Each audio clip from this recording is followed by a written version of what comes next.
Hi hello வணக்கங்க. இன்னைக்கு காலையில தான் வந்து நல்ல மழை. எங்கம்மா துணியை துவச்சிட்டா, அப்புறம் வந்து காயப்பட போற இடத்துல மழை வந்துருச்சு அப்படி சொல்லிட்டு இருந்தேன் பார்த்தீங்களா.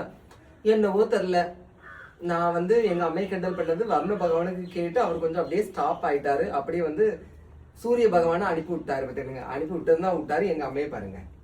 அப்ப நீனே போய் காய போடு அப்படின்னு சொல்லிட்டு தூக்கி ஊற்றி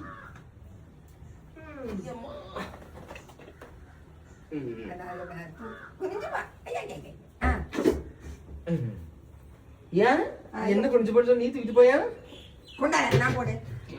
வேண்டாம் நானே போடுங்க. எங்க பாத்தீங்களா என்ன வெயில் வந்துட்டுப்பா. எப்பா இவ்வளவு துணி என்ன காய போடணும். ஏன்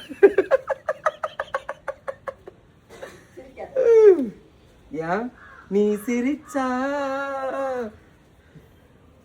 ஏமா ஐய துணி கைப்படுத்த பாரி ஒரு பாட்டம் உண்ட. உன் வீட்டு ஜன்னல் கொடியாய் இல்ல இல்ல அது இல்ல ஏம்மா சப்பா நல்லா வெயில் அடிக்கு. மழை வர்றதுக்கு முன்னாடி எல்லாத்தையும் காய போட்டுருந்தேன். ஏன் எல்லா துணியும் காயப்பட்டாச்சு போட்டுடுங்க. எல்லாத்துக்கும் இடுக்கி வச்சிருவோமா. ரெண்டு நிமிஷத்துக்கு ஒண்ணு வைப்போம்.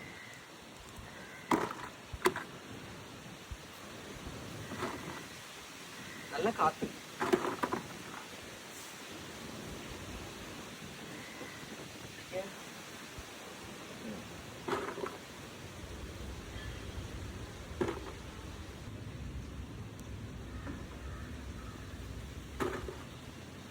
போட்டு விடுவோம்.